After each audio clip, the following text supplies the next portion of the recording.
Meus amigos do Grupo Espírita Portal da Luz, a quem tanto temos carinho, a pedidos da Josi, nós vamos fazer esse breve videozinho com alguns raciocínios tecidos por nós outros para dividir com vocês, sabendo que nosso coração pulsa, que em breve nós vamos estar pessoalmente juntos novamente. Acontece que, para iniciar os raciocínios de hoje, entendemos que o contexto de crisicidade que nós vivemos, o contexto de crise, sobre todos os aspectos que o mundo atual tem vivido, que está demonstrado a nós outros na coletividade da sociedade, da humanidade, de todos nós, é um contexto onde a crise ela não é apenas econômica, ela é, sobretudo, um contexto de crise moral. Porque a crise é o que acontece quando precede os momentos de mudança, quando a mudança se torna iminente, quando os períodos onde um modelo ou uma circunstância, uma situação entra em colapso e precisa mudar, precisamos dar conta da mudança, geralmente há um momento de crise. Toda mudança gera crise. Então nós estamos envoltos na nossa vida atualmente nesse contexto de crisicidade, uma crise moral que acomete a toda a nossa coletividade. Acontece que nós não conseguimos ficar impune disso. Somos, de uma forma ou de outra, de um jeito ou de outro, tragados a isso. Então, por isso, tantas vezes, as coisas acabam acontecendo com nós outros, acabamos tendo as ocorrências da vida, os caminhos naturais que as coisas tomam, e por vezes acabamos nos angustiando, nos deprimindo, ficamos totalmente inertes perante as circunstâncias da vida e nos sentimos fracos e desesperançados. Geralmente é o que acontece, geralmente é assim que as coisas se sobrepõem. Porém, se há uma lição que a vida nos ensina e que, sobretudo, a doutrina espírita traz para nós, é que as dificuldades, elas fazem parte da nossa existência corpórea. Estarmos aqui nesse plano, reencarnados, pressupõe enfrentamento de dificuldades. Dificuldades essas que, na mais das vezes, nascem dentro de nós mesmos. O contexto nos envolve de dificuldade e a crise ela se torna iminente. A crise moral, a crise de dor, a crise de angústia, a crise de depressão, enfim. E nós estamos assim. A vida nos ensina que as dificuldades fazem parte dela, fazem parte do caminho. O caminho é feito cheio de obstáculos e empecilhos para que nós nos aperfeiçoemos enfrentando esse caminho. E a doutrina espírita nos fala que, dado isso, as dificuldades da nossa vida, elas nos limitam. Elas nos limitam. Inconteste que elas nos limitam. Somos limitados por uma série de dificuldades. Não podemos fazer tal coisa, não podemos agir como queremos em tal circunstância, não conseguimos ter aquilo que desejamos, não conseguimos suprir as necessidades, por vezes emocionais, por vezes psicológicas, que nós almejamos, que nós queremos, o que nós acreditamos ser certo. As dificuldades nos limitam. Porém, as dificuldades não nos definem. Nós não somos definidos pelas dificuldades que enfrentamos. Nós somos definidos pela forma como enfrentamos as dificuldades. Há uma grande diferença aí. Uma coisa é acreditar que algo de ruim que nos acomete acaba gerando em nós um futuro predestinado, um destino já pré-concebido, já pronto, já estruturado, e que dali nós não vamos sair. E a pessoa acaba se colocando naquela situação. Afinal de contas, a minha vida é assim por causa que tal coisa me aconteceu. As coisas são assim comigo porque eu vivi tal circunstância. Ou eu sou uma pessoa assim porque tal coisa me aconteceu na infância. Mas não é assim que funciona. Elas nos limitam, mas não nos definem. Nós não somos definidos por isso. E sim, nos definimos como enfrentamos essas dificuldades. Elas nos limitam, mas não nos definem. Repetimos pela terceira vez para gravar. Como agimos? Como percebemos? Qual a lição que extraímos? De que forma andamos por esse caminho trôpego, cheio de pedregulhos morais colocados à nossa frente? O que nos define enquanto seres humanos, criaturas únicas, é a forma como lidamos com isso. De que jeito escolhemos para agir diante de uma circunstância difícil. Dito isso, feito esse pequeno preâmbulo, nós queremos adentrar a uma história do Evangelho, uma história evangélica de uma das inúmeras curas que Jesus realizou. Quem sabe essa seja uma repleta de simbolismos que nós conseguimos fazer esse deslocamento no tempo, ir até lá, entender o ocorrido, entender o que aconteceu e trazer para nós aqui, para extrairmos daí uma lição. Porque nós também precisamos entender que o Evangelho não é um monte de historinha, um monte de circunstâncias totalmente deslançadas do tempo e do espaço de nós outros, de histórias contadas por Jesus. Não é mesmo. O Evangelho é, quem sabe, uma das vertentes, pensar nele como um compêndio psiquiátrico, psicológico, emocional, moral, que seja, como a gente entender melhor acerca de nós e da nossa vida. Porque nós estamos no Evangelho. As pessoas que circundam Jesus, as pessoas com quem ele cruza, com quem ele se relaciona, as pessoas a quem ele ensina, são arquétipos de nós mesmos. Porque a natureza humana, ela pouco mudou nesse tempo todo. Em 2000 anos, para a humanidade, é um nada, é uma poeira de tempo.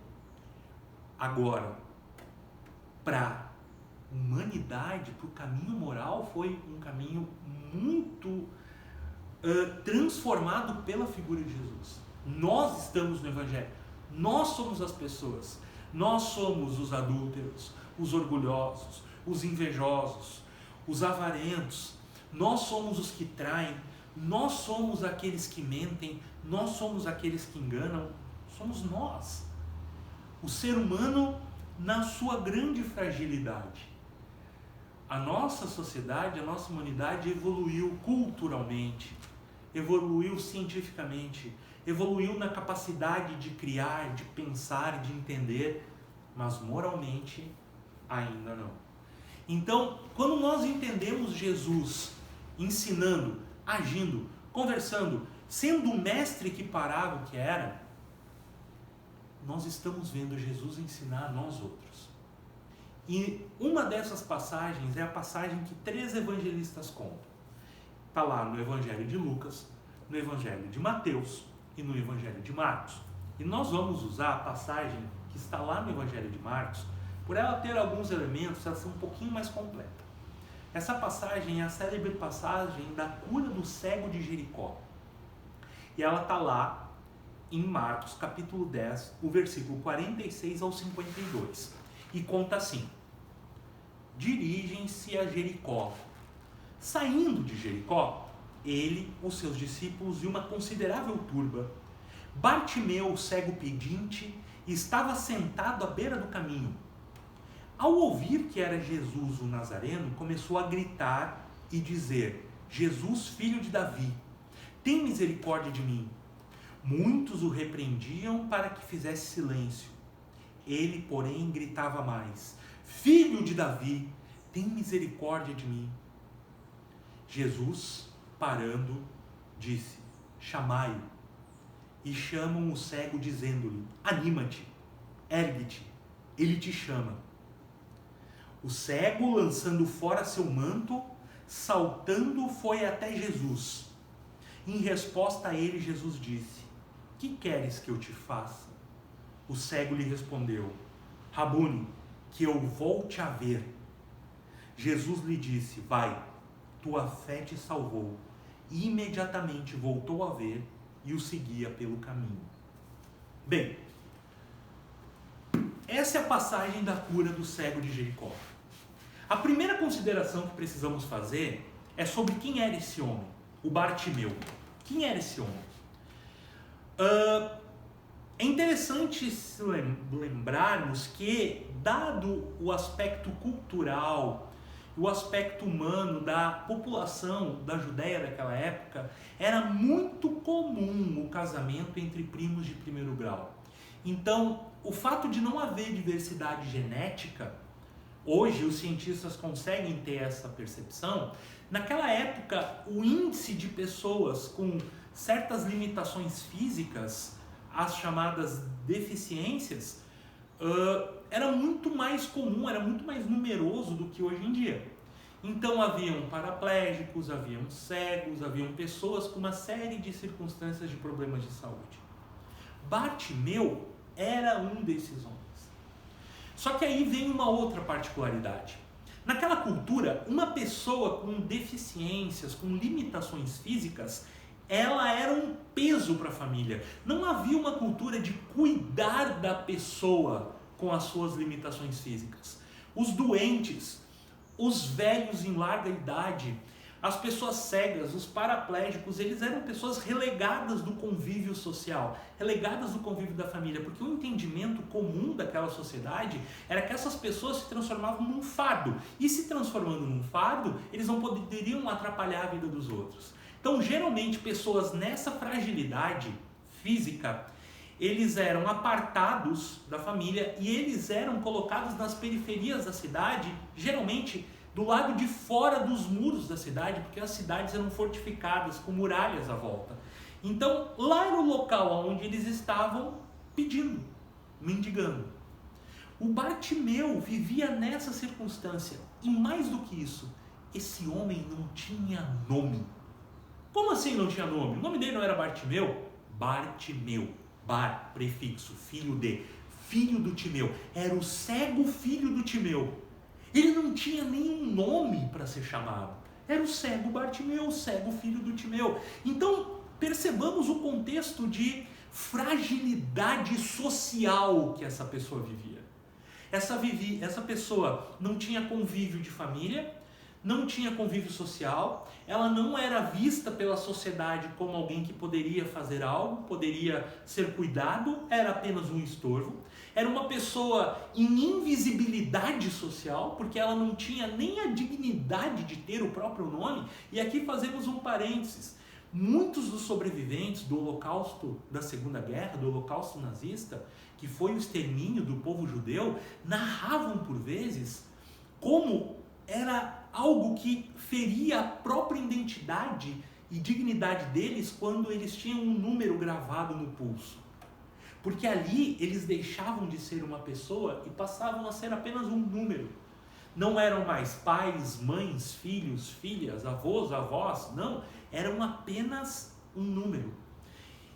Então, entendamos que esse homem nem mesmo a dignidade de ter a sua individualidade como pessoa ele tinha. Era uma pessoa invisível socialmente, em fragilidade social, e se encontrava fazendo aquilo que poderia fazer, estando à revelia de todos, à margem da cidade, à margem do convívio dos outros, pedindo para sobreviver.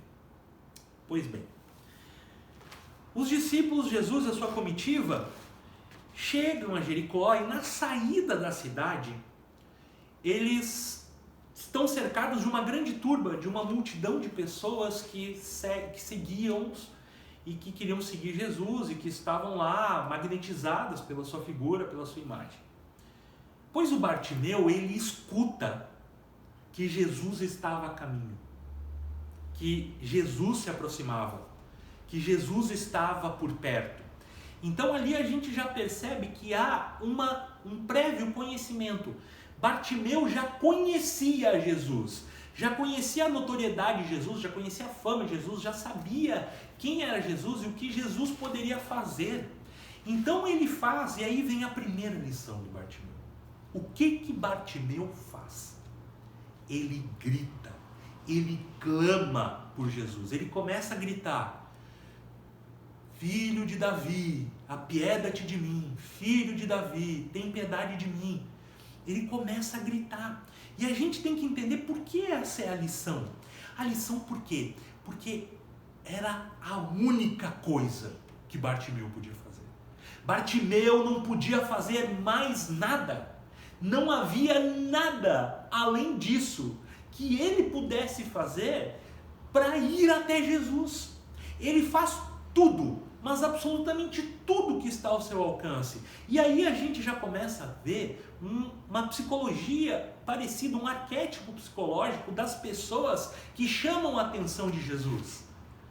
Porque a gente vai ver que Zaqueu tem uma atitude muito parecida. Zaqueu, um homem de pequena estatura, ao saber que Jesus se aproximava, sobe a uma árvore para conseguir enxergar e ser visto por Jesus. Ou seja, Zaqueu faz o que estava à sua possibilidade de fazer. Ele esgota as suas possibilidades para ser visto, por ser lembrado, para chamar a atenção de Jesus. E é o que o Bartimeu faz. Ele grita, ele clama aos pulmões, ele está esperançado daquilo, ele quer muito chamar a atenção de Jesus. E aí vem a segunda lição. Automaticamente, no momento que Bartimeu começa a clamar pela atenção de Jesus, as pessoas à volta dele começam a mandar ele se calar. Mandar ele calar a boca. Que ele estava fazendo algazarra, que ele estava atormentando os outros.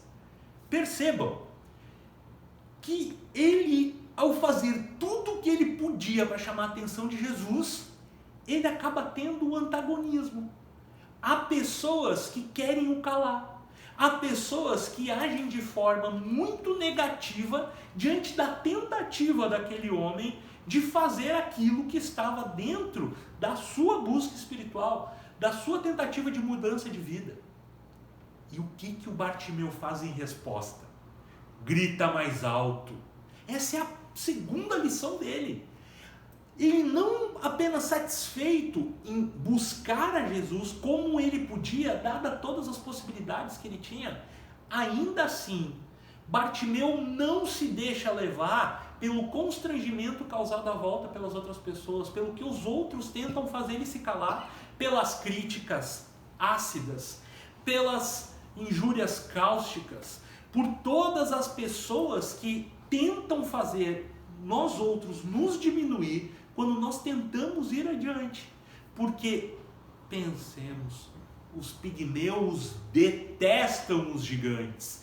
As pessoas que de uma forma ou de outra se colocam em exposição e que dão algum passo além daquela possibilidade dos outros, automaticamente encontram antagonismos, encontram adversários, tentam fazer calar, tentam segurar, não deixar aquela pessoa ir adiante na sua busca. Isso acontece com todos, inclusive com os espíritas. Às vezes as pessoas começam a frequentar a casa espírita, começam a ampliar sua percepção, ampliar sua consciência, aprender um pouco mais, se aprofundar dentro de si, e encontram pessoas, adversários dentro da sua própria casa, na sua família, porque a mudança às vezes não é bem vista. Então aí está a segunda lição do Bartimeu. Ele não deu ouvidos, ele não se deixou abalar. A opinião negativa dos outros em relação a ele não fez diferença, ele continua gritando. E aí o que acontece? Jesus o ouve, Jesus o percebe. E aí vem mais um ponto a raciocínio nosso. Jesus sempre percebe, ele sempre nos vê, ele sempre nos sente.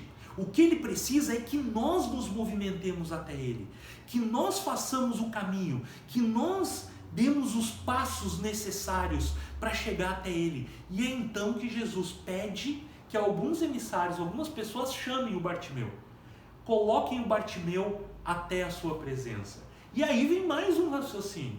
Jesus nos convence, nos acolhe, conversa conosco através de intermediários, de pessoas que estão a seu serviço, mesmo que não nos saibam, mas sempre alguma coisa, alguma mensagem, algum conselho, alguma dica, alguma coisa vem até nós outros por intermédio de outras pessoas bem-intencionadas. Quando nós estamos procurando Jesus, nós também precisamos ficar com os nossos olhos, ouvidos e coração atento a entender esse chamado.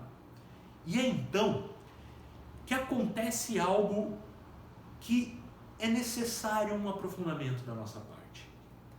Bartimeu vai até Jesus e Jesus pergunta a ele: o que queres que eu te faça? Ora, muito tempo atrás, muito jovenzinho, sem o entendimento necessário, eu li essa passagem e eu ficava sempre me dizendo assim: pá, mas que pergunta idiota que Jesus fez. Ora, afinal de contas, é óbvio que ele queria enxergar. E Jesus pergunta: o que queres que eu te faça? Ledo engano da minha parte. Idiota não foi a pergunta, idiota era eu que pensava assim. Jesus era um mestre incomparável, porque ele chega a Bartimeu e diz: o que queres que eu te faça? Ele queria que Bartimeu mostrasse o real entendimento do que precisava, o entendimento da sua percepção. E a pergunta que eu deixo a todos nós, que eu divido com todos meus irmãos: afinal de contas, todo cego quer enxergar? E eu não falo aqui o cego do aparelho ocular, eu falo aqui o cego emocional, o cego psicológico, o cego espiritual, a pessoa que não vê as coisas como as coisas são. Essas pessoas querem mesmo enxergar? Já dizia Renato Russo: mentir para si mesmo é sempre a pior mentira. E mentir para si mesmo, por vezes, é isso, não querer enxergar a verdade à sua frente. Jesus então convida Bartimeu a mais aquela reflexão: o que queres que eu te faça? O que queres de mim? Por que estás diante de mim? Qual é a piedade que eu posso te dar que tu deseja? Jesus quer que Bartimeu se aprofunde mais ainda. E é então que vem mais uma lição sublime daquele homem. Aquele homem que, ao se levantar, e esse detalhe é um detalhe importante, no momento que Bartimeu se ergue, num salto, como diz o evangelista, ele pega uma capa e joga a capa. Afinal de contas, qual é o significado disso? O significado da capa de Bartimeu é o seguinte: o Império Romano, na época, por uma questão de organização social e funcional da sociedade, ele queria evitar fraudes, evitar pessoas de sonegar os impostos devido à coletoria romana. Então, ele dignificava, ele colocava que algumas pessoas poderiam mendigar, algumas pessoas teriam autorização das autoridades romanas para serem mendigos, para pedir aos outros, ou seja, eram pessoas isentas de qualquer questão social, qualquer responsabilidade para com o fisco romano e com aquela sociedade em geral. Essas pessoas se apresentavam à coletoria da cidade e lá elas ganhavam uma outorga do governo romano para que elas pudessem ir para os muros da cidade e pedir, de forma que as outras pessoas as enxergassem e soubessem que elas realmente eram mendigas. Como era feito isso? O Império Romano dava uma capa com um broche, com um bordado. E essa capa tornava a pessoa um mendigo. Vejam que Bartimeu, ele tinha naquela capa o seu salvo-conduto, a sua subsistência. Aquela capa que era um atestado da toda aquela sociedade dizendo para ele que ele era um incapaz, funcionava como a sua subsistência. Porque se não fosse aquela capa, ele não conseguiria ter dinheiro, ele não conseguiria esmolar, ele não conseguiria pedir para os outros, ele não sobreviveria. Então aquela capa era como se fosse uma zona de conforto, não muito confortável, aonde ele estava. Ao mesmo tempo que ele não queria, que ele não precisava abrir, que ele não tinha como abrir mão daquela capa para sobreviver, aquela capa dizia que ele era uma pessoa que não servia para mais nada. E no momento que Jesus chama ele, olha a fé com qual aquele homem se movimenta. Ele joga aquela capa longe. Ele era cego, jogou a capa fora. O que ia acontecer com ele? O que ia acontecer com a capa? Com a capa já estava na mão de outra pessoa. A capa ele nunca mais ia conseguir achar, a capa ele não ia conseguir enxergar de novo, então ele se livra daquilo, ele dá a primeira demonstração que ele quer um influxo novo para a vida dele. Ele não quer ficar preso onde ele estava. E aí vem a nossa ideia de buscar um entendimento de quem nós somos, como nós agimos como Bartimeu. Quantos de nós estamos presos numa zona de conforto de algo que nos maltrata, mas ao mesmo tempo nós acreditamos necessários na nossa vida, em um relacionamento tóxico, num relacionamento familiar difícil, numa carreira ou num trabalho que não nos remunera como nós gostaríamos ou que nos faz mal, numa questão de saúde, a qual nós nos entregamos a um tratamento, não fazemos nada para melhorar a nossa questão de saúde, enfim, vários aspectos da nossa vida que nos prendem e nos limitam. Nós acreditamos que estamos limitados, presos, definidos por aquilo ali. Bartimeu não, ele não aceitou se definir, ele joga a capa, vai até Jesus e diz: que eu enxergue, que eu quero ver. E olha essa lição. O que de menos fácil poderia acontecer para o Bartimeu era ele voltar a enxergar. Por quê? Ele era cego de nascença, como diz o outro evangelista Lucas, ele era cego de nascença. No momento que ele voltasse a enxergar, ele saberia ler, ele teria o convívio da família de volta, ele teria algum casamento, ele teria alguma circunstância, um trabalho, algo que lhe sustentasse, algo. Não. A vida dele iria ficar mais difícil ainda, mas ele sabia que ele precisava ver, ele precisava de luz, ele precisava se movimentar, porque o Espiritismo fala, o progresso é uma lei, a lei de evolução é uma lei natural e ela precisa ocorrer para que nós ocorramos também como seres humanos, que nós evoluamos. E ele fala para Jesus: eu quero ver. E Jesus repete aquilo que ele sempre repetia: a tua fé te curou, a tua fé te salvou. A fé que Bartimeu colocou na mudança, a qual Jesus era o catalisador. Essa fé foi a que movimentou as estruturas espirituais de Bartimeu e fez ele voltar a enxergar, ter uma vida nova, um influxo novo. Aquele homem não aceitou definir-se pelas suas limitações, pelas circunstâncias difíceis e por aquelas circunstâncias todas que lhe envolviam e que lhe limitavam, mas ele não aceitava ser definido. E conta o evangelista que ele passa a seguir Jesus pelo caminho. Pelo caminho não é apenas uma estrada, ele segue Jesus pelo caminho da vida, ele passa a ser um seguidor, ele pega aquilo que Jesus fez por ele e coloca dentro do seu coração e passa a ir adiante. Esse é o exemplo de Bartimeu que nós precisamos trazer para nós. Não nos limitarmos, não nos definirmos pelas nossas limitações, pelas nossas dificuldades. Procurarmos a Jesus e confiarmos a Ele o máximo possível da nossa busca espiritual. Que nós consigamos enxergar a vida, enxergar com os olhos do Espírito, que nós consigamos ampliar nossa percepção e nossa consciência da vida, que nós não fiquemos mais cegos espirituais, que nós não fiquemos mais definidos nas nossas dificuldades, que nós procuremos a Jesus para irmos adiante, evoluamos, porque tal é a lei, evoluir sempre. Muito obrigado a atenção de todos.